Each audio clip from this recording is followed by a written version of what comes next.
Voltamos agora a falar da CPI da Covid. A gente vai receber o senador Alessandro Vieira, do Cidadania de Sergipe, integrante da comissão. Afinal de contas, a partir de amanhã voltam os depoimentos e tem muita coisa importante pela frente. Em primeiro lugar, boa tarde, senador, tudo bem? Boa tarde, tudo bem? Prazer estar falando com vocês. Prazer é todo nosso. A gente hoje fez assim a chamada timeline, né, de todos os depoimentos que já houve, 33 depoimentos. E é interessante que a comissão começou falando de cloroquina, né, tratamento precoce, imunidade de rebanho. Em dado momento, a comissão dá um salto e começa a olhar a corrupção, começa a olhar para a propina, né? Então, o que já se sabe em relação a essa linha de investigação? Não só em relação à vacina, ou em relação a outros insumos. O que vocês já aí estão apurando? Nós temos indicativos da existência de uma verdadeira quadrilha no Ministério da Saúde, com atuação que antecede a pandemia e que tem oportunidades que surgem no momento da crise mais aguda. O que a gente tem que fazer agora é aprofundar, especialmente com o trabalho de quebras, o follow the money, né? O seguir esse dinheiro, esse risco de repasse de recursos que nós tivemos. Tudo muito grave, muito sério, em especial quando você vê que nesse momento a gente tinha milhares de brasileiros morrendo por dia e tinha gente ali tentando levar alguma vantagem. Senador, boa tarde. Aqui é André Trigueiro. Eu queria repercutir com o senhor uma declaração do seu colega de CPI, Randolfo Rodrigues, que está dizendo que não há dúvida se Bolsonaro prevaricou, mas por quê? Queria saber se o senhor concorda com isso e se esta situação seria a mais poderosa, a mais forte descoberta da CPI até aqui ou não. Os crimes potenciais, André, cometidos pelo presidente da República, Jair Bolsonaro, não se resumem à prevaricação, né? Você vai ter crimes contra a saúde pública, no sentido de ter promovido a propagação da pandemia, quando ele não adota, deliberadamente não adota a conduta de adquirir vacinas e de fazer uma grande campanha de esclarecimento da população, ele acaba colaborando diretamente para a disseminação do vírus. Isso é crime. Então, você vai ter aí uma configuração, seguramente, desse tipo, ligado à saúde pública. Você vai ter crime de responsabilidade, porque faltou o cuidado que é compulsório, que é obrigatório para um gestor público no Brasil, e estamos avaliando a possibilidade de crime, aí sim, contra a humanidade, para apuração pelo Tribunal Penal Internacional. Então, a CPI está num passo a passo, e quando a gente discute agora corrupção, a corrupção entra como uma explicação, uma motivação para o cometimento anterior de crime, não como autônomo, não como sendo o grande foco. Então, o Brasil errou. Por que errou? Errou só por ignorância? Ou você tinha também interesse financeiro? Aparentemente, a gente teve uma mistura das duas coisas. Ignorância, extremo, e também o desejo da vantagem legal da corrupção. Boa tarde, senador. O que a gente vê, o senhor acabou de falar numa quadrilha no Ministério da Saúde. O que a gente vê são pessoas com patente militar ou título de reverendo, tendo um acesso muito especial à cúpula do Ministério, pelo menos num determinado momento. O que isso fala do governo Bolsonaro? Quer dizer, não é por acaso que essas pessoas são as pessoas que levam intermediários que vendem vacina mais cara ou vacinas que não existem e são recebidos pela cúpula do Ministério. Esse é o modus operandi do governo Bolsonaro, é um governo todo ele informal, né? Ele foge da técnica, ele foge do normativo, é um gabinete paralelo de aconselhamento, é um Ministério da Saúde paralelo, dentro do Ministério, grupos isolados tentando fazer aquilo que era mais interessante para o seu grupo e não para a saúde pública brasileira. É um caos total. E mostra muito, sim, do caminho que levou o Brasil a essa situação que nós estamos hoje. Mais de 550 mil mortos, né? E quase 20 milhões de contaminados. É um número absurdo. E que seria muito menor se o Brasil seguisse a média global de atendimento à pandemia. É um caos que a gente vai ter que enfrentar. A CPI tem um papel para cumprir nisso, no sentido de esclarecer, de jogar uma luz em cima dessa realidade, mas outros atores mais adiante, a Procuradoria-Geral da República, eventualmente a Câmara dos Deputados, quando a gente fala em crime de responsabilidade, vão ter que também dar sua contribuição.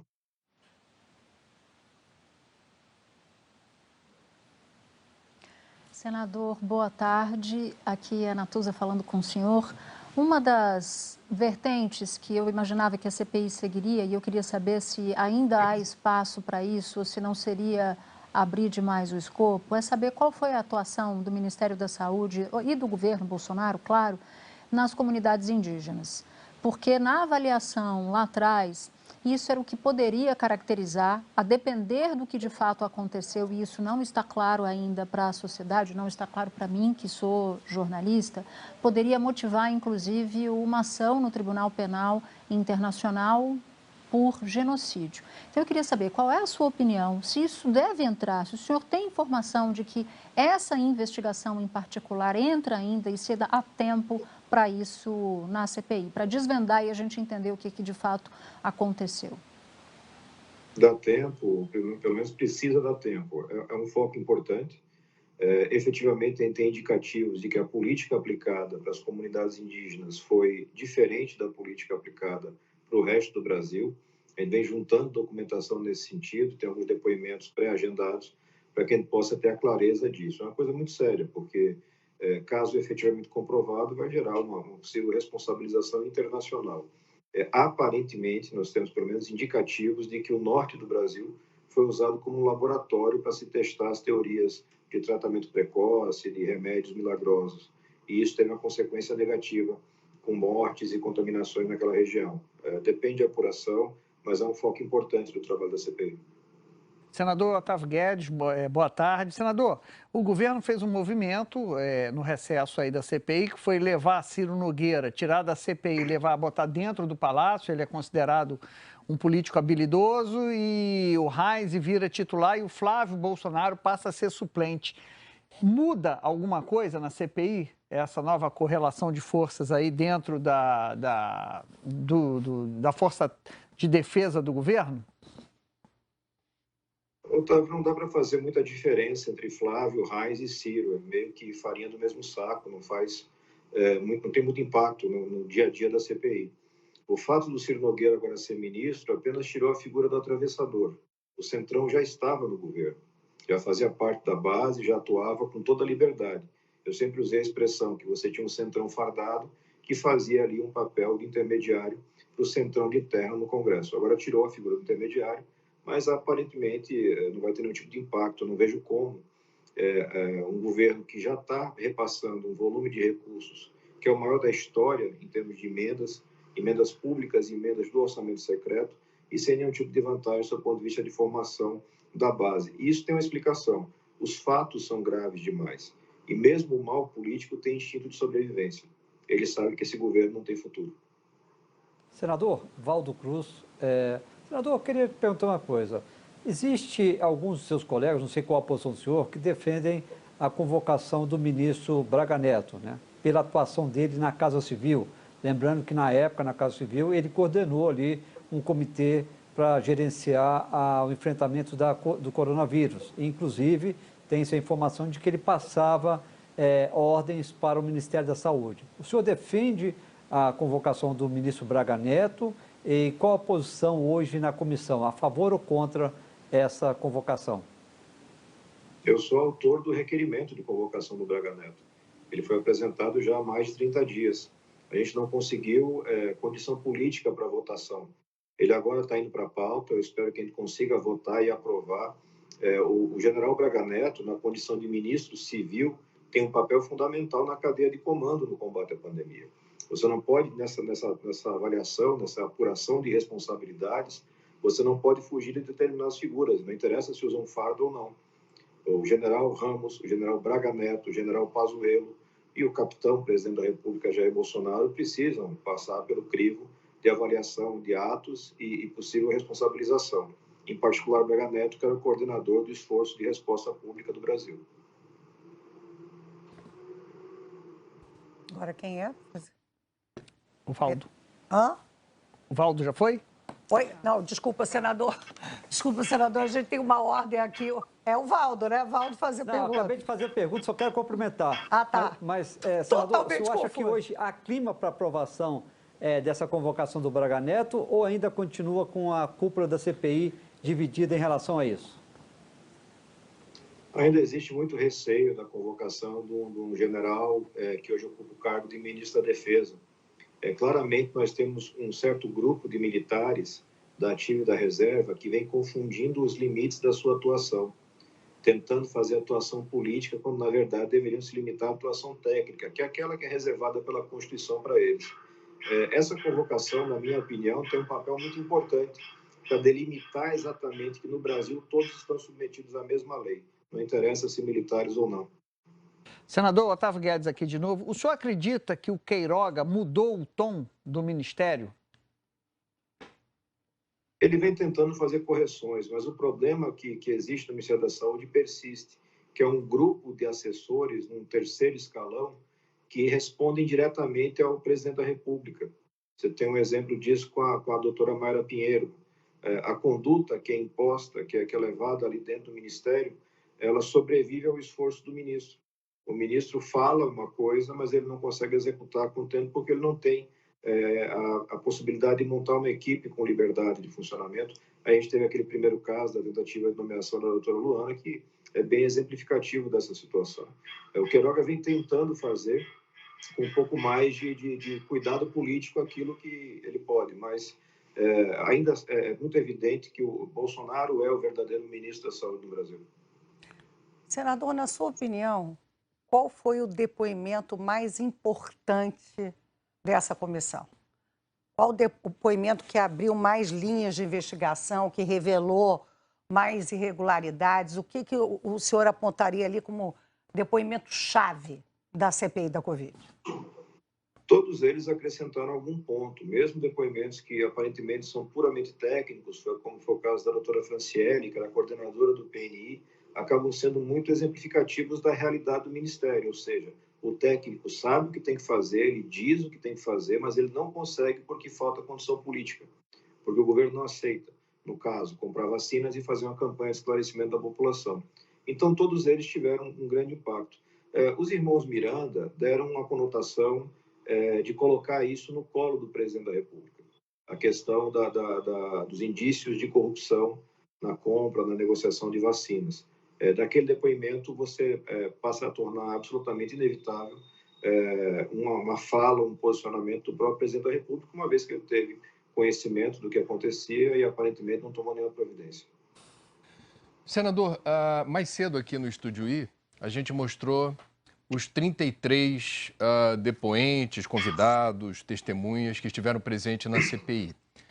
Apenas um deles recebeu voz de prisão, o senhor Roberto Dias, ex-diretor de logística. O senhor foi protagonista num dado momento, de um debate um tanto tenso, cobrando do presidente Omar Aziz a coerência no sentido de se deu voz de prisão para um, que se dê voz de prisão para outro pelas mesmas razões. Eu queria saber se houve tempo nesse recesso, se o senhor pensa que daqui para frente será menos tensa a decisão de dar voz de prisão, ou se isso, de fato, tem uma subjetividade imprevisível. Qual é a postura que o senhor acha que a CPI terá daqui para frente, em se percebendo, da parte de alguém que esteja lá, sob juramento, dizendo que algo é verdadeiro, e se algo não se confirmar a expressão da verdade, que se dê ou não se dê voz de prisão. Daqui para frente vai ser diferente ou não? Eu acredito que os senadores hoje estão mais adaptados às ferramentas que a CPI tem. Então, quando a gente começou esse trabalho, a decretação de uma prisão em flagrante por falso testemunho, ou mesmo as quebras de sigilo, eram vistas com muita reserva, por falta realmente de formação e de contato prático. Hoje isso já mudou. Hoje o presidente da comissão, Omar Aziz, já está muito bem aparelhado para tomar esse tipo de decisão. A decisão é sempre do presidente da comissão, no tocante à prisão. E eu acredito sim que é muito provável que a gente volte a ter prisões ao longo dos próximos depoimentos, até porque nós temos figuras com um perfil muito claro de tentar omitir ou falsear a verdade diante da CPI.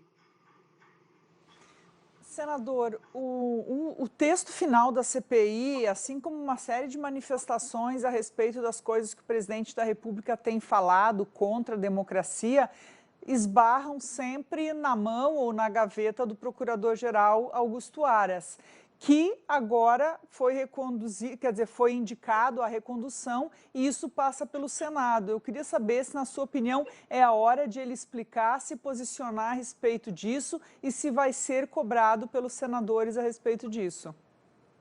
O Senado tem agora uma grande oportunidade de mandar Augusto Aras para casa. Augusto Aras é já o pior procurador-geral da República da história do Brasil.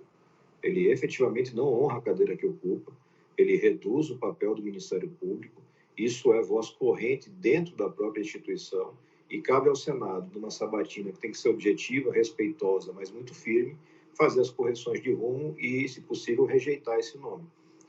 Cada instituição fazendo o seu papel melhora a execução do todo para a democracia. Se eu estou vendo um presidente da República que ataca diariamente a democracia e aquele que é o guardião da lei se recusa a tomar qualquer iniciativa, qual é a providência que eu tenho que tomar? Eu tenho que conduzir esse cara novamente 2 anos para o cargo? Não, eu tenho que tirar ele de lá e garantir que se coloque alguém que tenha coragem e qualificação para fazer aquilo que é necessário.